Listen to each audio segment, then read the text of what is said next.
All right, what I will ask for you guys to do is if you are not going to be speaking, just throw it on mute. So because sometimes there's some reverberation of sound. But thank you very much for attending. We want to do these more often. I mean, hopefully once a month or once every couple months, just to hop on with a couple of our coaches, share some knowledge and just, shoot the shit. Today, we're going to talk off season. So everything relating to building muscle, building strength, powerlifting, bodybuilding, nutrition, training, everything's on the table. Like I said, we do have a couple questions that were loaded up in the queue, but as you guys are in attendance, let's open up the floor. If someone's speaking and you want to speak next, you can just go to the reactions button in the bottom, click that upward arrow, and then raise your hand. And then we can go from there. We can answer your question next. So open up the floor. Anyone come with a question that they'd like to open us up with? Who's batting the lead off, folks? If we want us to start with one of the questions loaded up, we can. And if you have questions based on that, we can just kind of spitball off of that. But the beauty of, small group form like this is like, we can dive pretty deep into people's individual needs or issues, right? Yep. So we can get pretty tailored to like your specific problems, not general educational questions. So if you have anything that's hitting home for you right now, those are the perfect types of questions to ask, right?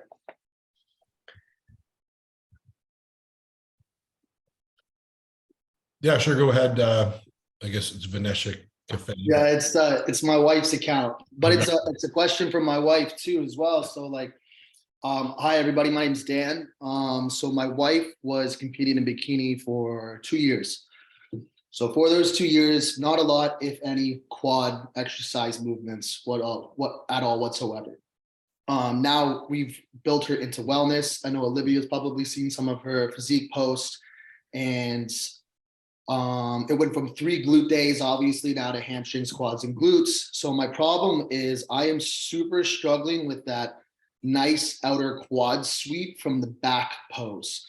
So my questions are, what would your personal favorite exercises be for that quad sweep from the back? Liv, far away, wellness. That's a Liv tailored question if I've heard Sure. one.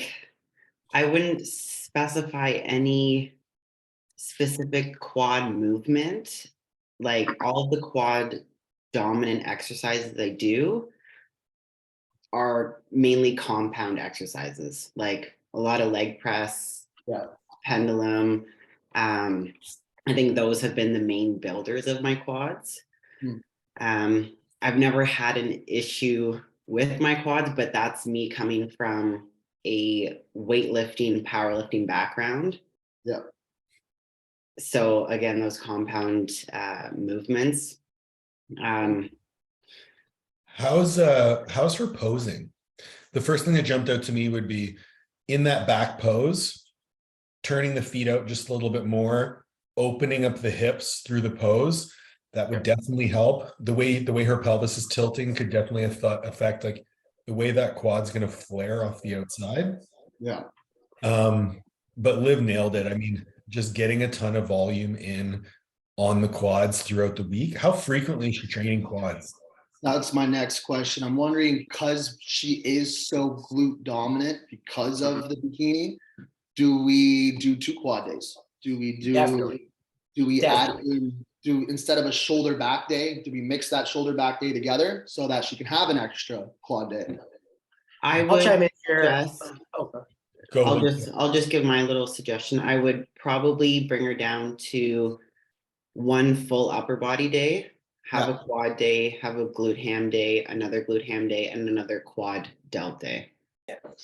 And get more quads in there and make most of those compound movements really quad focused, like really slowing it down and making sure that you're getting that quad in the lengthened position. Yeah, I'll chime in, maybe add a little bit more here. So I would say definitely she almost certainly could recover from 2 exposures a week to some sort of quad stimulus. Doesn't mean that both of those need to be giant heavy squat patterns, right? Perhaps the second one is just things to the, more quad isolation, like a leg extensions on a more, balanced leg day, or maybe a, posterior chain dominant leg day. Yeah. The other, but definitely, some significant involvement of quad, whether it be, split squats, leg extensions, those kind of less taxing patterns on a second day. And this, generally speaking, though, Liv's answer of just, heavy squat patterns being the right answer always. Yeah. If you're specifically trying to target a little more vastus lateralis, so outer quad, trying to make those squat patterns as narrow in the stance and deep as her mechanics will allow, right? So think ultra narrow, high heel elevated goblet squatting, think very narrow hack squatting. We'll do like elevated heels, Smith machine squats, right down, sit into her heels, something like that. So definitely, and as narrow as her, anatomy will basically allow with the stance width, like shoulder width or even narrower will certainly allow for a little bit. And it is truly like 2%, but a little bit more outer quad involvement. Beautiful. Thank you so much, guys. I appreciate that a lot. I just have one more thing to add. So when you're adding frequency, the tendency is to add volume, because you're like, oh, well, I'm doing 3 days. They have to be 3 meaningful days. When you increase the frequency for her, try to keep her volume the same. So if you're doing like 2 leg days and you're going to split it into 3 leg days, or in this case, 3.5 leg days. Yeah. Keep her total volume the same, but just plug it in on those different days.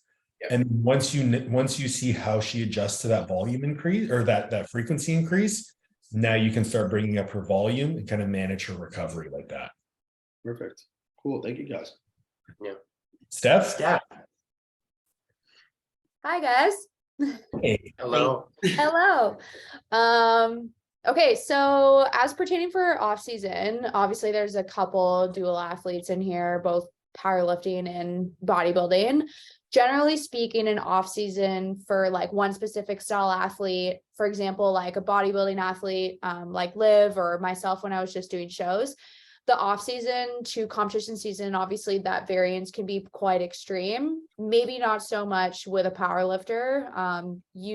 It can be intense, but usually it's a shorter frequency just because of the the length of a cycle, for example. Now, as for dual athletes, I guess my question is, how would you manage a successful off season for a dual athlete who is also competing in both a show and a powerlifting meet, generally within the same couple or few months? Like even as example, you'll have like someone do a show, and then let's say even within 6 months, maybe they want to do a powerlifting meet, even a short, let's say 4 months. That's a quick turnaround time from going one extreme to the other between both sports. Not really a long time if you're talking just specifically powerlifting. So I guess my question is, how would you manage someone's prep or successful off season within such a short frequency for a dual athlete? I can try to take this one first and people chime in on this one. Good question. Yeah, I would say some caveats or sort of clarifiers to say off the bat with that athlete would be, I would want them to define what is priority 1A and what is priority 1B, because I think in the sport of a dual athlete, being a dual athlete, even if the priority, relatively speaking, across the entire career is balanced over the course of a training year, it's unlikely to be. There's one is gonna take a little more priority than the other. That's unavoidable, right? It doesn't mean you can't progress and be successful in both though. So like typically the bodybuilding side of that equation governs, because the commitment, the adherence, and the time scale of it is just longer, right? And by that token, my perfect scenario would actually have that athlete to compete in powerlifting first upstream of the prep. Steph, you're laughing because we did this in reverse order, and it was because a week apart. Yeah. Yeah. And truly and listen, I know people, natural bodybuilders and powerlifters, who have literally competed in both in the same weekend. I would never, ever suggest that. That's terrible, but they've done it. Like, so it's survivable, apparently. But I would say that, like, if you were doing long range planning and zooming out to the scale of a year, like when you are peak bulk and, you know, just tapering off and you're spending a month or two at maintenance before you start a prep, that is like the perfect time to compete in powerlifting. So both can be accomplished, then you start the prep. But what often happens, Steph, is more the case what you're saying, that people prep for the show first, they do the show, and then what are they doing? Itching to bulk, grow, get strong, get on a platform. And that's where tempering expectations, I think, comes in, right? Like competing any less than 3 months after a comp, a bodybuilding show, is probably unwise, right? And that's still assuming that they fairly assertively put back on at least 8 to 10% of their post-show body fat, right? But yeah, I would generally say, Paul, maybe you can linger on that, but I would say doing it in the reverse order is best practice. I would agree that it's best practice. It's probably not what people are going to gravitate to, though. So like, this is one where it's like best practice versus real world scenario. I would advise that. Okay, so let's assume that you're going to do it. Like, this is the plan, you're going to do it. Okay, cool. Prep is essentially 16, 20, 24 weeks of advanced fatigue management. Yep. It's like we're introducing these stressors, we're decreasing your recovery capacity, and we're trying to manage your training in a way where you're not losing any muscle mass at any appreciable level. When you're mitigating fatigue, often what's going to happen is you're going to taper out those movements that accumulate a lot of fatigue, i.e. barbell work. Like, from when I was competing in bodybuilding, I didn't do any powerlifting work for 10 months. If you ask me to compete in a powerlifting show, I mean, I'm not competing in a meet until September. So that'll be almost a year after my show. What I would do from a training perspective is keep the big 3 patterns in there as long as possible with the lowest exposure possible. As your body changes, I would bias assistance work towards internally stabilized movements. Think split squats, think, more like overhead pressing with free weights. So you can continue to maintain stability through your body. As you progress in prep, maybe the last 6 weeks of prep, pull all that stuff out, manage fatigue, peak the physique. But what you've done leading up to that point will set you up post-show, because again, you'll be going through a massive shift in your physique. And this is something where I really struggled. My physique went from 220 pounds to 260 pounds in 4 months. I can't make it through a leg workout without a back bump. So to ask me to actually squat, it's been really, really challenging because my body is so different.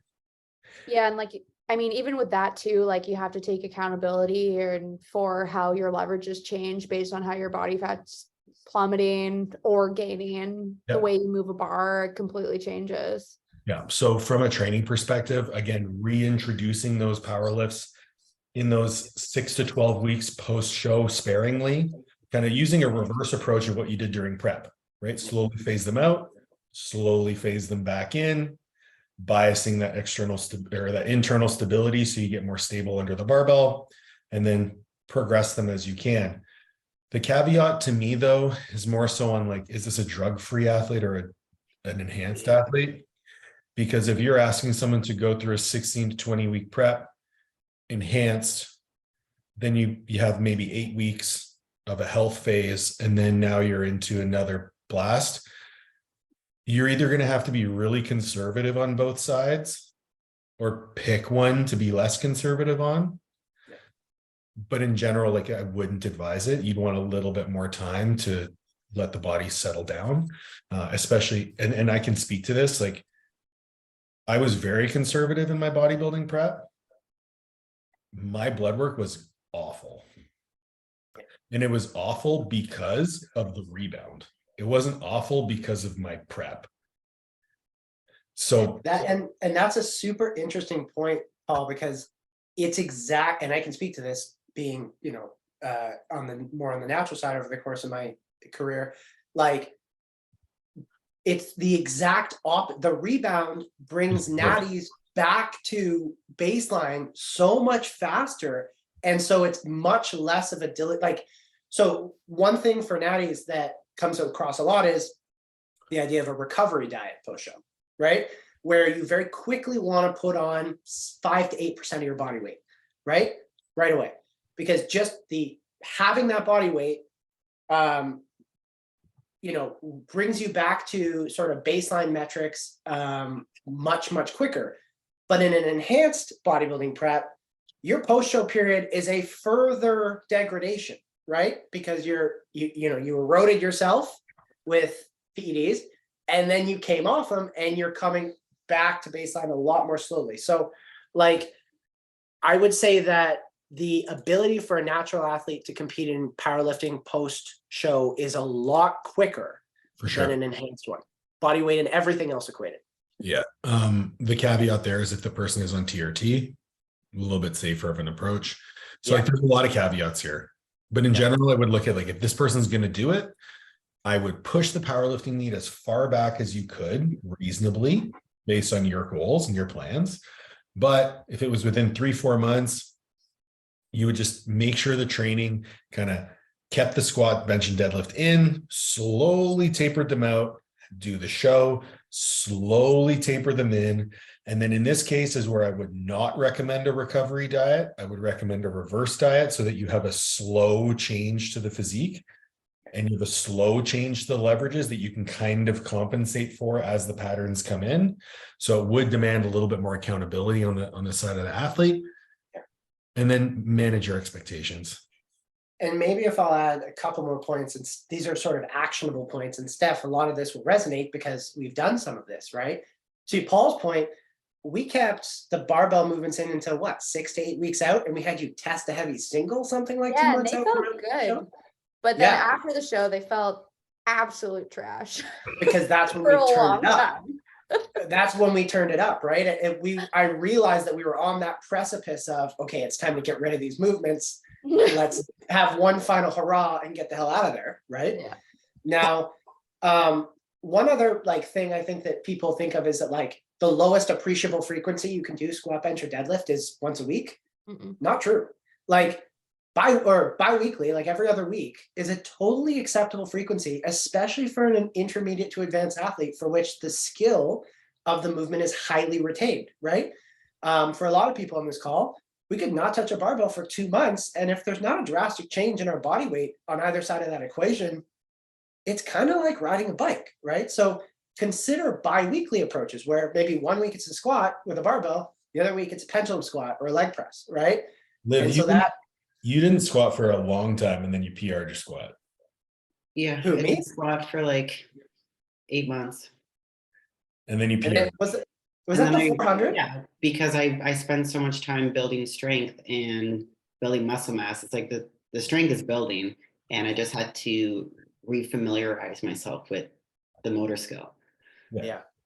And a couple of final points would be like, for your first competition back in powerlifting, don't cut weight. 2, don't make sure it's not a big meet, just something local, shake off the rust, get back on the platform, right? Like practice the skill of competing again, and assume that probably 3rd, it should take you about 2 times as long to get all the way back as the time that you kept the barbell out of the rotation, right? So let's say that, for the final 8 weeks of prep plus 3 weeks post-show, you didn't really touch a barbell, 11, 12 weeks, right? It's probably going to take you something like 6 months to get all the way back in a best of times just from having 12 weeks of no exposures to it, right? So plan your preps accordingly in that way. All right. Good question. Good question. Next up, anyone? Danielle, No. Mrs. P.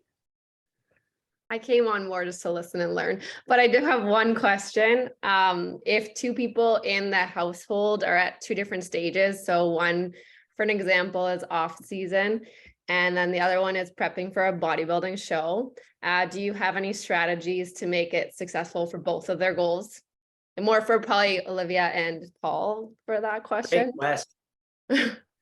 Yeah, I mean, Well, I mean, is one person in prep, like bodybuilding prep, like they're They will be. I'm talking flexibility? about myself and Mike. I think she's asking about us in like 3 months from now, where I'm gonna start Yeah. prepping. He eats the kitchen. We've done it before, but this is more like serious, I guess. yeah. Have dates, like plan your date nights so that you have time to spend together and find things to do that aren't centered around food. That's going to That's a be great the idea. biggest thing. Priority number one right there. Yeah. And like the person who's prepping is going to be really tired. You're not going to want to do things. You're not going to want to plan things. So plan those things in advance so that they are happening and your relationship stays a priority throughout prep. That's a great idea. How Number, about specifically towards food or food availability or things to that Do I side? just keep the food in like the car and at work, or what do I do? It depends on it depends on like on your- Mike's personality. Like Paul is a robot. I could have whatever around the house and he wouldn't be tempted. He wouldn't touch it. Me, I can't have anything. I Like would even if it's in the destroy. freezer, get it out of here. I can't look at it. So Yeah. kind of depends what the one person needs, but you need to communicate that with your partner and let them know what you need out of the other person and what you need the environment to be like. The one thing I will say that was really helpful for me, because there was a period, so Liv and I were both in prep the whole time, except for the last 5 weeks of my prep. The one thing that I really appreciated was that during that time, she was just there for me and allowed me to be vulnerable and ask for help with stuff when I needed it. Because that was the time when I actually needed help, was when I was like that 4 weeks out was when I started really feeling like shit. Up until then, I was pretty functional. But I think part of that was because Liv was done prep and I was still in it, that I was just like, oh my God, I'm still fucking doing this. Yeah. And it just got so much harder at that point. But like just knowing that she was there for me and that I could ask for help, like, hey, can you make me my fish? Like, I gotta get this work done. Can you make my fish for me? Like that sort of thing, or just to give me a hug after I did my cardio. Hey man, Um, it's that hard. Many of us on the call know, so it's that hard.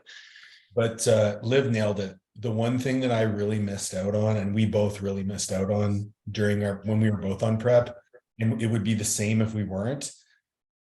We bond over food. Like we love having food meals together. So finding ways to like still go on dates. Fuck, we tried going to a musical. Like we tried. It was so bad too. Not a good musical.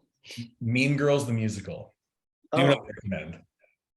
Oh, But yeah, so those two things, like just communicate about like what they need in terms of food, and then you should also be able to live your life as well. So there needs to be concessions on both sides.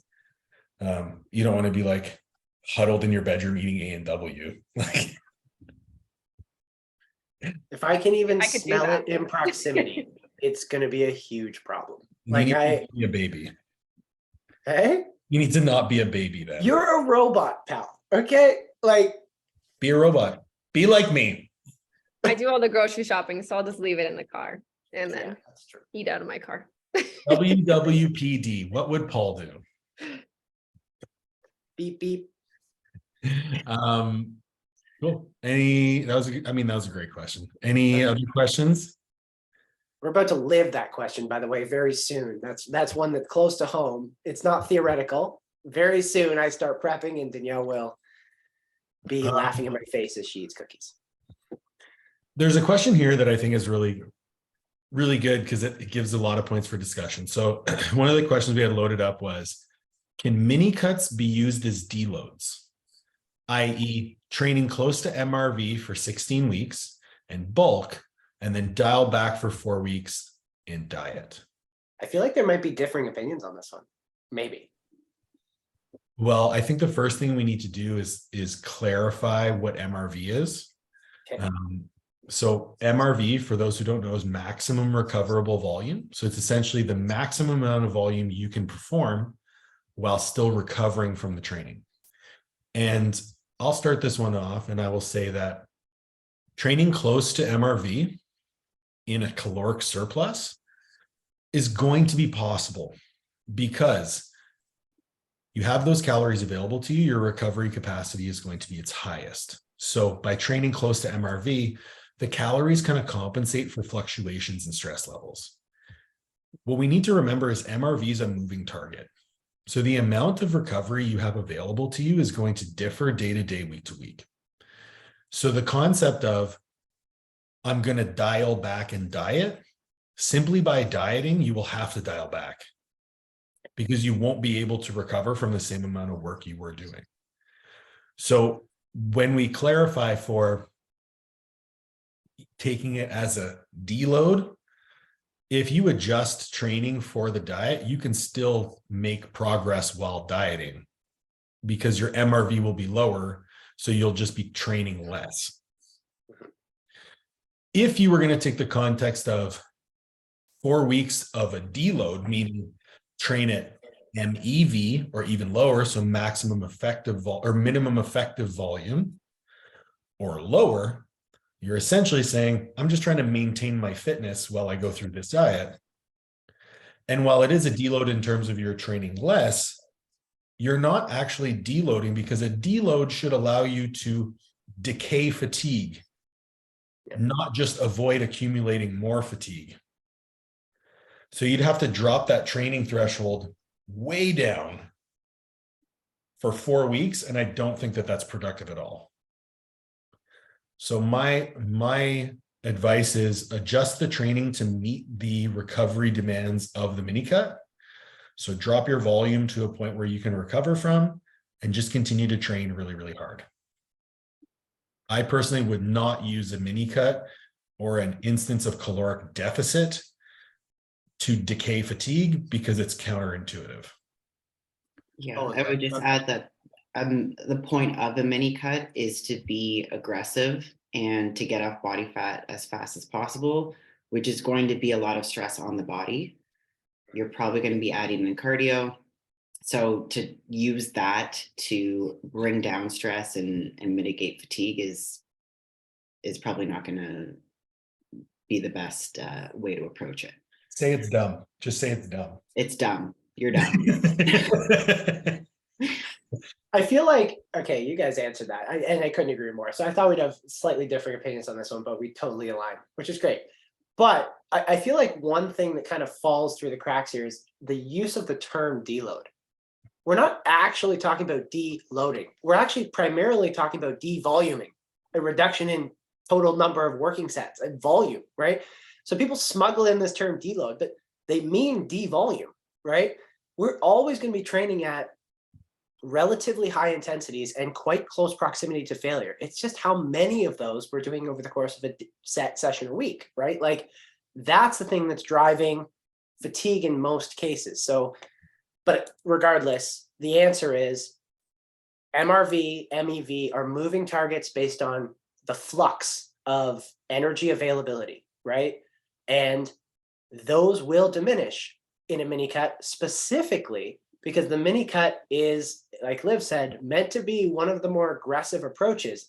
You can think of a mini cut as like a little 3 to 6 week end of prep microcosm, except you're pushing almost as hard as towards the tail end of a prep. You just don't have all that compounded fat loss that occurred in the first 3 quarters of a prep that makes that end of prep so painful. You're at a much more normal, healthy body fat that allows you to push as hard. So yeah, you're really going to nerf. And the final point would be when you're mini cutting or any sort of aggressive deficit, the point you're not like, unless you're brand new to this thing, you're not building net new tissue. It's muscle maintenance, right? You're looking to hold on to the mass. And so should you train a little closer to MEV than MRV relative to a bulk? Yes. And I think that is the ultimate spirit of Mehar's question, right? Which is if the sliding scale of MEV, minimum effective, MRV, maximum recoverable, exists as a spectrum. When you're in a bulk, you can get closer to the top end of that spectrum. When you're in a cut, volume-wise, you probably should shift on the more conservative half of that equation, but it's still a sliding scale. Anything that spurned from that discussion that When you're defining a deload week, would you define it as minimum effective volume or even below that? could be below? So That'd be can't cool. you also deload from a variety of different perspectives though? It's not just volume, it's also intensity. It can be both, like, Be both. It's volume, intensity, or both. yeah. Mhm. But a lot of the literature shows, and usually it is both with a bias towards volume, just to clarify, right? When we deload, we stay a rep or two farther from failure, but we see it like a, I don't know, 20 to 40% reduction in volume. That's a much steeper change, right? Rate of change. The literature does show though that if you're trying to, if your primary goal is muscle retention, close proximity to failure is the best mechanism to accomplish that task, right? So fewer sets done closer to failure results in a lot less central fatigue. And therefore, you should be primarily biasing the volume side of that equation. Yes. Like 3 to 4 sets a week on a muscle group taken pretty damn close to failure can pretty well cover the base of retaining the muscle, individual specific, right? Well, we know we need 30% of the volume it took to build the muscle to retain it. Exactly. So That's that same. so you vocabulary. can drop it 70% if you want. And that's where like that would be like below MEV, right? No, it's not, because especially in this context, you're introducing a caloric deficit. So MEV would be lower. Sure. MRV would also be lower. So my thought process around this, number one is like, what's the spirit of the deload? So if we take away the context of this deload in terms of like caloric deficit deload, and it's just we need to deload, what's the spirit of the deload? Is it we need to decay some fatigue really, really quickly because you've been pushing too hard? I don't really care what our volume is. Let's take it way, way down. In this instance, I would probably also take away some reps in reserve. So just like bump it down 2 to 3 reps in reserve, maybe go back 4 weeks in your progression and hit the numbers you hit 4 weeks ago. Yeah. And then we'll drop the volume. If it's in a powerlifting context, the only thing I give a shit about is that you feel fresh and your motor patterns are respected. I'd probably drop you way, way down, practice the movements so you can retain that like motor learning, but I would drop volume, I would drop intensity like crazy, and we would decay fatigue. If we're in the context of, we just need to back off a little bit so that we can catch up, I might keep intensity a little bit higher and really drop down the volume, or I might do the opposite, keep the intensity high and really drop down the volume, depending on what that lifter needs and what they've responded to best in the past. And this is where we come to data collection. So as a coach, you have all of these strategies available to you when you deload somebody, understanding that, okay, last time we did a really big devolume, they came back and they felt like shit because they actually, their fitness decayed. As opposed to decaying fatigue, they decayed so much fatigue, their fitness decayed. Well, we got to teeter that line. They need to maintain adaptations, not lose them. So, okay, this time I'm going to keep their volume a little bit higher. Okay, now they feel rested and they came back and they felt stronger and set some rep PRs the next week. Mhm. To me, that's okay. That's a sign of a good deload, or at least they can come back and hit the same numbers they hit before so they can resume the progression. And you can also use that information, and Mike Teixeira did a fantastic job explaining this, is like use the information from past training cycles to plan out your peaks into meets. I've had lifters who, whenever I tapered them hard, they shit the bed at meets. But if I keep their intensity higher, they do fantastic. In the same breath, I've had people who, like a week out, they're doing a 5x5 at 75%, and then they go to a meet because that typically preceded us hitting PRs in training. So why don't we just mimic that heading into the meet when we want to set our PRs? Mhm. So I think whatever tool you use for data collection can be used moving forward as you head into that peaking process, as long as you're being attentive to what strategies work for which individual and when. Yeah, and to keep the topic, the primary topic of the day at hand, which is off season as opposed to peaking. Yeah. One strategy that I've started deploying with my athletes in the last 2 years, so fairly new, honestly, is, and I think it's a variable that's smuggled into this discussion, but not, you know, when you're talking about MEV, MRV, et cetera, is the relative stimulus to fatigue ratio that you're getting for each requisite exercise, right? So a good example of that would be like a leg extension can give certain individuals very high stimulus, very low residual fatigue, whereas we all know that like a barbell squat's going to give us near maximal stimulus if done correctly, but the fatigue, the central systemic fatigue you get from that is quite high, right? Now, one thing I like to do with my athletes, specifically, I think this applies in all contexts, but how you deploy it is different for bodybuilders versus powerlifters. So let's focus on powerlifters and hybrid athletes that keep SBD in the rotation on a regular basis, which is a lot of us. I like to knock out all barbell movements for 1 to 2 weeks as a bit of a washout. I'll almost look at it. And doing that, you can almost keep intensity near the same. You can do a really modest reduction on volume, but just by swapping exercises for lower, like higher SFR, so more stimulus relative to the fatigue, you can clear up a lot of little niggles, nagging aches, etc., and accomplish the task of a deload with a lot less disruption in training and a lot less time to get back to peak training intensities. So one thing to consider would be like, yeah, just your program looks basically identical, but you swap out a barbell squat for a leg press, for example, right? Then you got to be careful about when you introduce, like what I like to do here is keep movement patterns very similar and generally try to like reposition exercises. So if they have a leg press on a 4th day of the week, we might bring it up into the placement of the squat or just X out the squat altogether, because too much novelty will cause a lot of disruption, right? If you do the first exercise you haven't done in months, you're going to get super sore, right? But just removing specifically the barbell movements for 1 to 2 weeks can make a world of difference, not even getting into the topic of training motivations, which is a whole other topic in itself that I find a ton of value in that approach.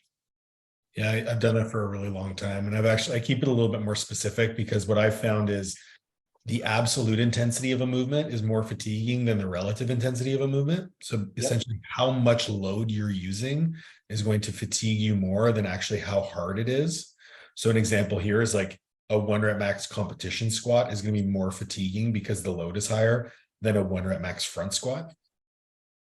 So what I do for a lot of my powerlifters is I'll just like add in a specialty bar, as opposed to taking away the squatting pattern in itself.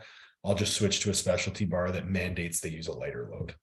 So, but again, depending on the context, both are appropriate. It's the art of application. Yep.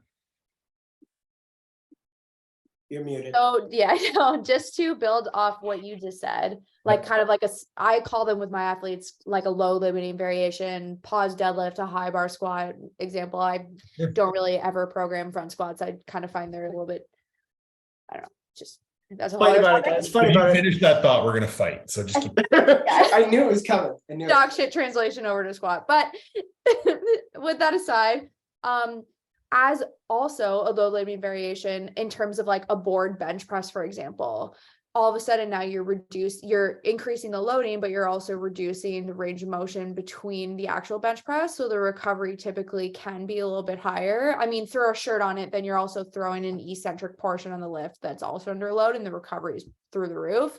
But for example, like, I don't know, when I was doing my equip benching, throwing in that like 3rd bench day with a board press, I recovered so fast. And I was often doing like 105, 110% of my 1RM raw bench 4 reps, and the recovery window was pretty small, quick. Yeah, that's an interesting caveat, because in the same breath, like a load limiting variation on a deadlift could be a deficit deadlift. But because you're increasing the range of motion and you're increasing shear force on the lumbar spine, that even though it's load limiting, fatigue in terms of like orthopedic fatigue could potentially be higher. So this is what I was talking about with regards to like art and science, right? You're not going to find a research study that shows that board pressing is less fatiguing than competition bench press, especially when added in on the third day of the week. Yeah. But you gave it a shot. You were like, hey, this works really, really well for me. Cool, let's roll with it. I'm going to try it with a couple of my athletes. Maybe it works with 2 or 3. Maybe it doesn't work with the other ones. Mhm. Now you yourself are running your own experiments and further developing your own system of application. Yeah. And that's Usually where what- like load limiting variations can be compared apples to apples to a competition movement when the total range of motion is relatively similar, right? And the relative loads that you're using are within similar like bandwidths, basically, right? Like you really want to be careful, like how and things like if you're talking about deficit deadlifts and stuff like that, as soon as you get into topics of eccentric loading and stuff like that, where you're further deviations from the center of mass or axial loading patterns, those are apples to oranges comparisons, right? So you want to be careful there. And that also, the more different the load limiting variation from the competition movement is, the more novelty, as I was talking about 5 minutes ago, you're expressing in training, right? So it's like, you don't want to go too far from the comp lift. You basically want to go as close as you can while still nerfing load. Because the further you go, the more disruption that is just relative to baseline. For sure. All right. How slow is too slow for a bulk? This is a great question. I think it's so context dependent. I'm really not sure if you can answer it. 1% body weight per month. That'd be kind of my standard. So for As in your minimum standard, yeah? Yeah. I would hang around that, and I like that you started it with percent body weights as opposed to absolute values. I think that so many people talk in terms of like pounds or kilos, for example, when 1 kilo on a 50 kilo female's frame and 1 kilo on a 120 kilo male's frame are so far from the same thing, right? That's where, again, to the point of apples to apples comparison, speaking in terms of percentage body weight makes a lot of sense. I would be cautious to bulk much slower than 1% a month or so, because at that point you're probably shortchanging. Like, it doesn't mean that you're not making progress. It just, you're probably shortchanging your gains because you're spending a big chunk of that time very close to maintenance, and you're a rounding error away from maintenance. Like, your body weight accrual could be attributed to scale inaccuracy. It could be attributed. You want to gain enough body weight that truly there's no noise in the data that could be accounting for that body weight gain, right? Like, you wait in a different time of day. Like, you really want to make sure that you're gaining enough that all signs point to bigger, basically. Yeah. Go, Liv. I mean, well, he asked this other question, that is anabolism reduced if adding too many mini cuts instead of staying in an elongated, slower bulk?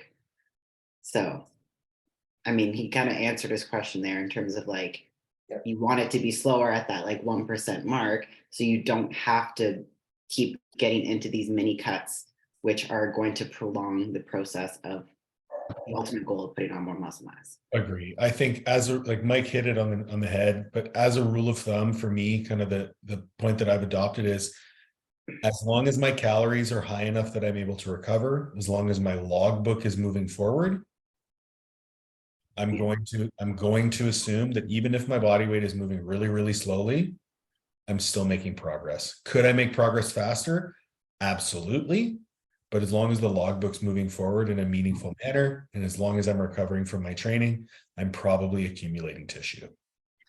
And though exceptions do exist to this rule, let's say that you have a well-designed off season that has you in the 12-ish month mark of total growth.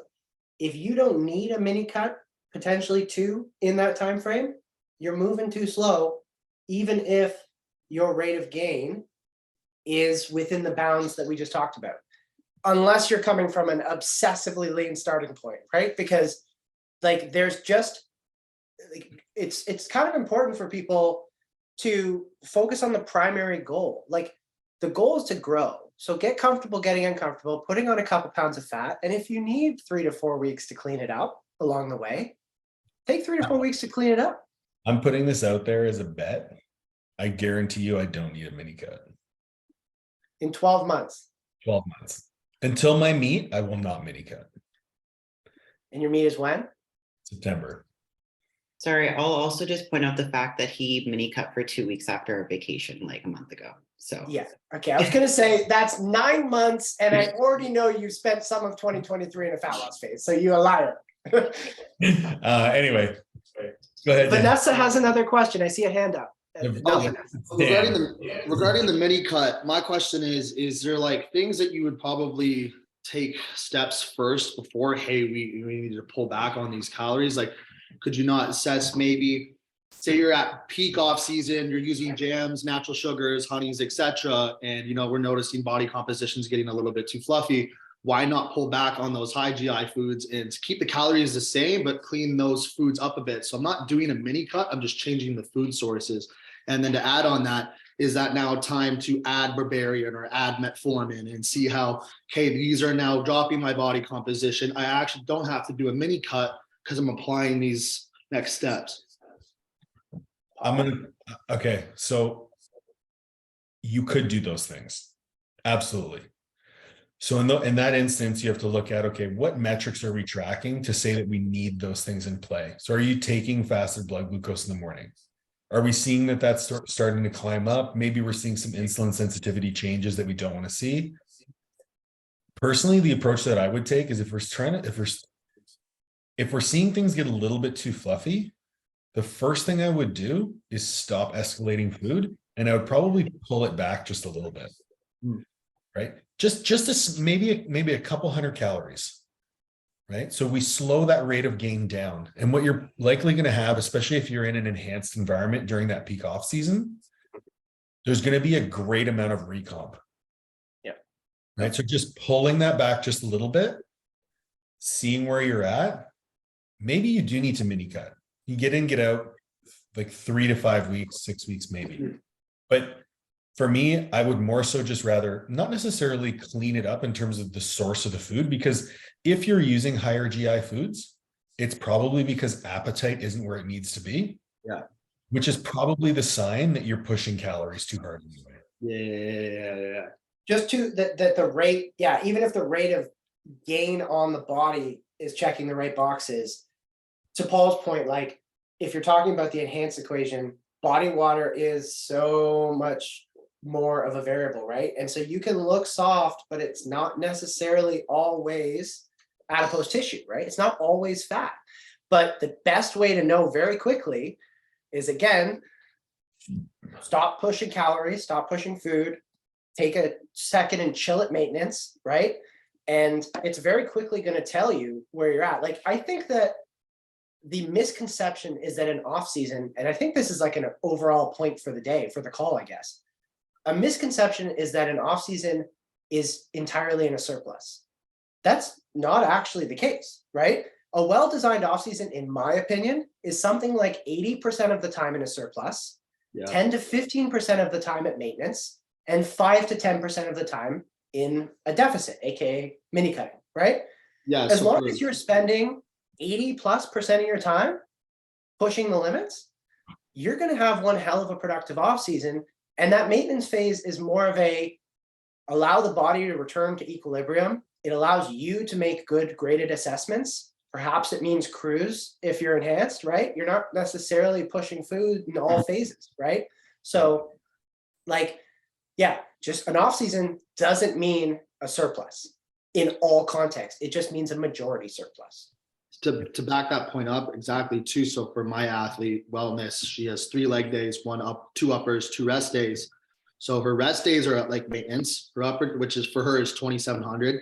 Her upper days are around 3,500, and her leg days are at 4,900. And she's just crushing food on her leg days. Body composition's sweet, but I'm finding it's because those upper days and rest days are at a lower calorie amount. It's helping that surplus on her leg days. Yeah, because what you're going to do is you're in a situation where you're going with total average weekly calories. Yeah. Right. So I would look at maybe in terms of like pulling out food. Like if the goal is to clean it up a little bit, but you don't necessarily want to go into a mini cut period, I would look at, okay, is this like that 4,900 calories, especially for a female?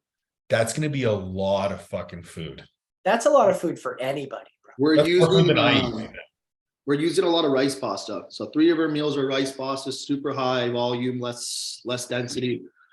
Obviously she's an enhanced athlete. So we did go from, as we were increasing food, we increased insulin towards the peak of her bulk and only using insulin on her leg days with that high amount of carbohydrates. I think she's eating 800 grams of carbs on her leg days. And her body composition, even at 4,900 calories, she's crushing all of her meals. She's telling me, she's like, I'm still hungry. And her body composition is maybe around 20%. So like abs are This is showing. a bikini competitor? Wellness. Wellness now. Okay. I was going to say, that's the most food I've ever heard a female. Yeah. So, Just so you know. bro, so like she's eating more than my maintenance on her, like, Oh, no kidding. it's just, and she's still hungry. She's coming to me and she bartends at night too. So she'll come over after 5 a.m. shift. She's just been running around forever and she's eating 4,900 calories. She's like, I'm still hungry. I'm like, you're Okay, so that's a huge point.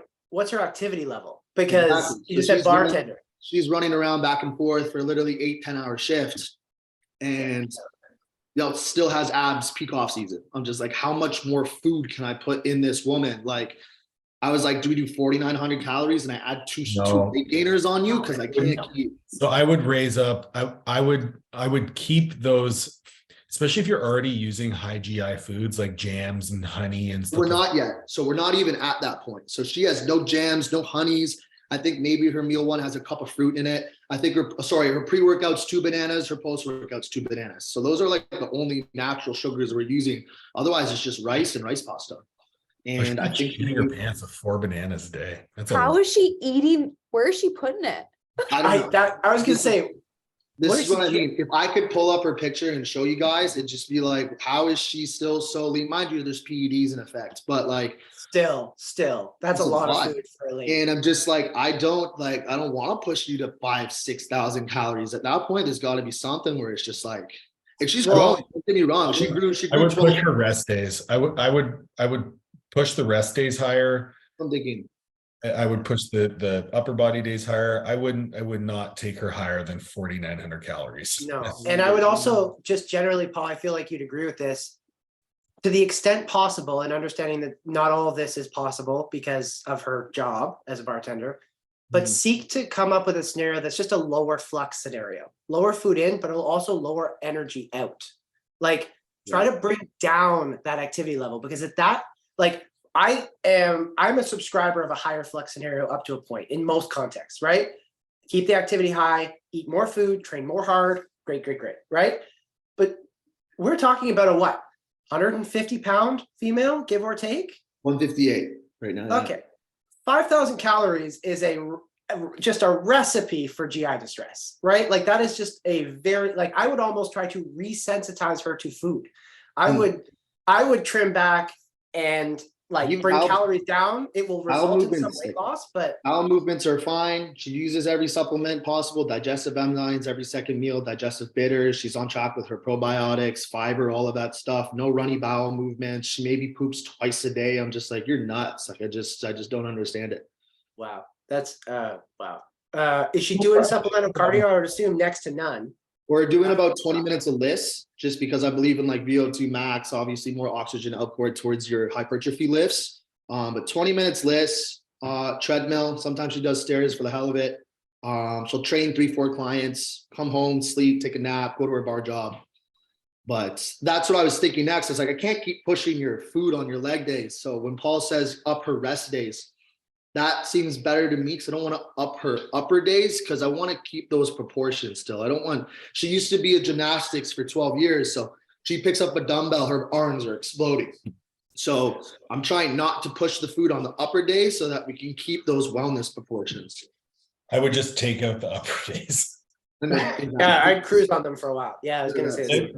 Livy train upper 1.5 times a week, right? Or that's where actually leading back to what we were saying about the extra quad day. So we'll take out that second upper day, mix it together with the shoulders and back. And now we're utilizing 2 leg days, but that's an extra day at 40. It's a lot of food. That's you that'll just bring up average weekly calories if you have another leg day in there. Yeah. I would I say just try and even, or not even out, but like disperse the weekly calories a little bit more throughout the week. Take out the upper body days. I train my upper body once a week, once every 10 days. Yeah, because for bikini, we did it. So now it's just like, hey, we got to bring our arms up a little bit. But so I'm thinking, yeah, what you guys are saying makes sense. So like next push phase, because right now we just did a push phase. Now we're kind of just chilling at maintenance until we do another push phase. So that would make sense to just let's take out the arms, let's bring up those quads and fix the calories a little bit. Are you tracking her fasted blood glucose in the morning? We used to, but it's so tedious. I would just do it once or twice a week. Yeah, we were doing it like first thing every morning, 15-minute pre-workout, 15 minutes post-workout, No. all that stuff. I was watching Dorian Hamilton for too long. I was like, God damn, it was a lot. But, So there's some benefit to that, especially when you have insulin in the mix, yeah. is frequently tracking blood glucose. But if she's eating that many carbs, and I actually saw your story post recently, so you're at 16 IUs of insulin total on a leg day. Yeah, pre and post. So the chances are you're probably having upwards of 250 carbs during that time frame. Yeah, if it at the top of my head, 90 pre, 90 intro, 90 posts, and to bring that somewhere around that, and to bring that back, even when she was, I handed her off to my old coach for a little bit, Aaron Gully, and same thing, same amount of insulin pre and post. So what I was getting at is like that amount of insulin based on the amount of carbohydrates that she's taking is totally reasonable. Yeah, the prospect of her going hypo, I wouldn't necessarily be worried about. never What I would be worried about is like having insulin in the mix and having GH in the mix.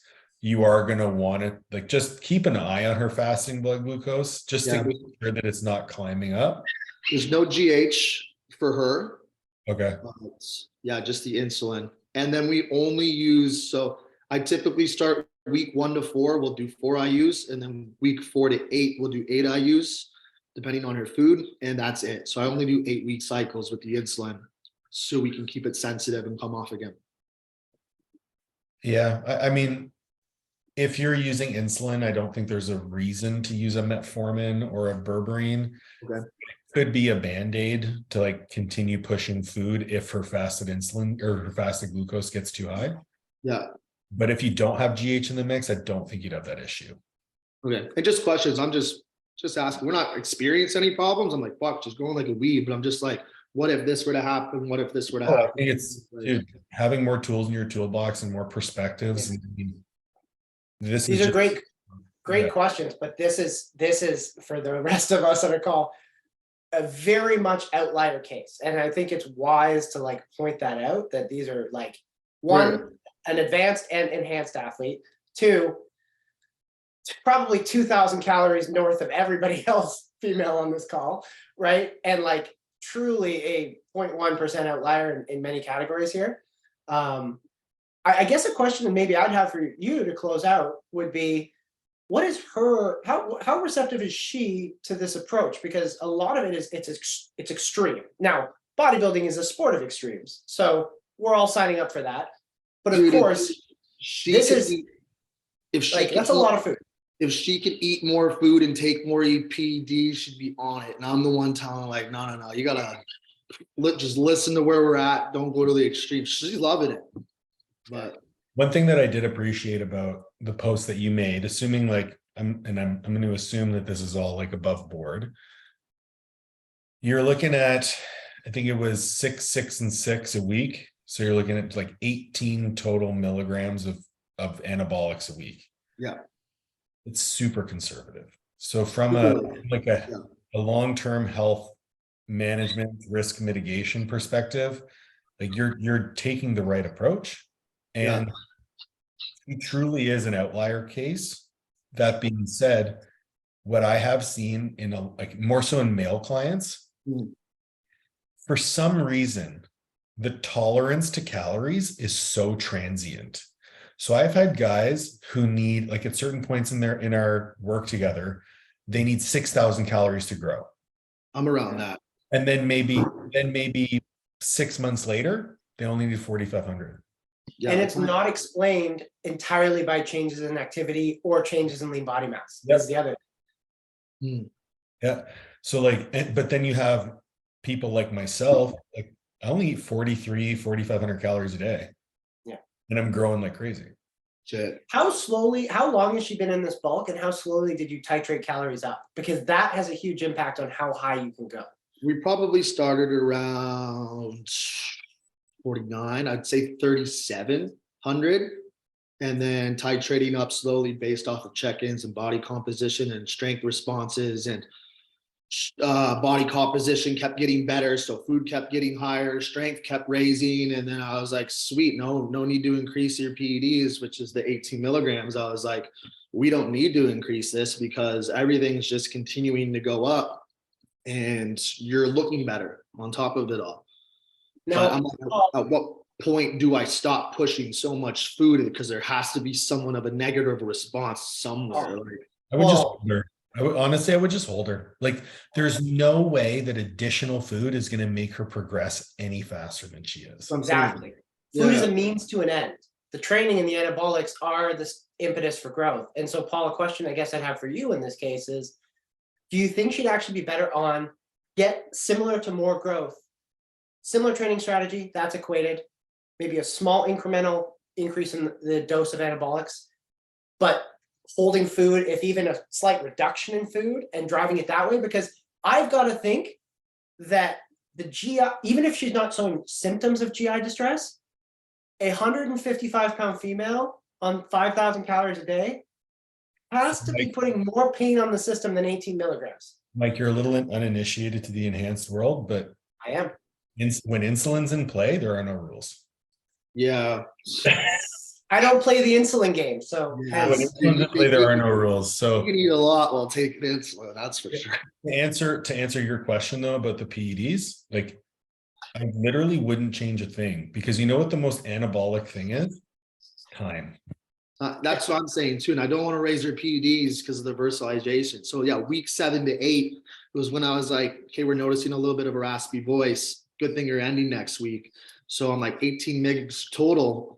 Any higher than that, what else are we risking? Raspy voice, and then what? You're also running NPP and test. So I mean, you could lower her test. Depending, like, did you get blood work while she was on PEDs? Yes, but I don't recall where it is or what the results were. That's what I would look at, is like, okay, like where's her food test? Where, like, and this is like a bit over the scope of the conversation, but if you're only running 8 weeks, now you're in a position where you're going to hold. If you were to extend it, I wouldn't touch her food. I wouldn't touch her PEDs. Yeah. Let's just grow. Let's just be here. So that's where I'm at now. All PEDs are gone, insulin's gone, everything is gone, food's still the same. I'm gonna take a look at her body composition within the next few weeks. If she gets too soft, that's where we're gonna implement the mini cut. I wouldn't mini cut her. In this case, I wouldn't mini cut her because you're pulling out PEDs. So the mini cut is just gonna further down. You'd want to keep her calories as high as you can. So I would just clean it up and pull it back. Yeah, I guess if you re-added them, then the body composition would change again. She'd probably lean out more. Right. So I would pull back her food, but I wouldn't mini cut her. Like I wouldn't pull her into a deficit. That's helpful, actually. Okay. Not all of the off season needs to be an escalation. It's really the simple point. More fun, though. Yeah. No, but thank you. That's really helpful. No problem. All right, we're an hour in. I think we're good to go. Any other like final questions? Final questions? Yeah. All right, guys, thank you so much. I actually did record this, so I'll send out a recording if you want to watch it after the fact. But yeah, thank you so much. Paul, there's a question in the chat box from Eric, if you want to answer that. Oh, yeah, sorry. Tracking And blood I'll speak to Eric. He's a client of mine, so I will say novice to intermediate training, natural, drug-free. So take that for the context on the blood glucose side, Paul. Sure. Tracking blood glucose during a bulk can be just a really great way to find out if you're actually making use of the carbohydrates that you're taking in. Because if you are losing insulin sensitivity, which does happen in a prolonged calorie surplus, your fasted blood glucose will start to rise. So as your blood glucose gets up to and potentially above that 5.5 millimoles per deciliter, you will start to see somewhat negative changes to the body composition, because the less insulin sensitive you are, the less you are biasing muscle gain versus fat gain. So any additional body weight gain will likely be biased towards fat. So as a measuring stick for your insulin sensitivity, taking a fasted blood glucose testing in the morning can allow you to mitigate that additional fat gain and kind of give you another metric to know you need to pull back.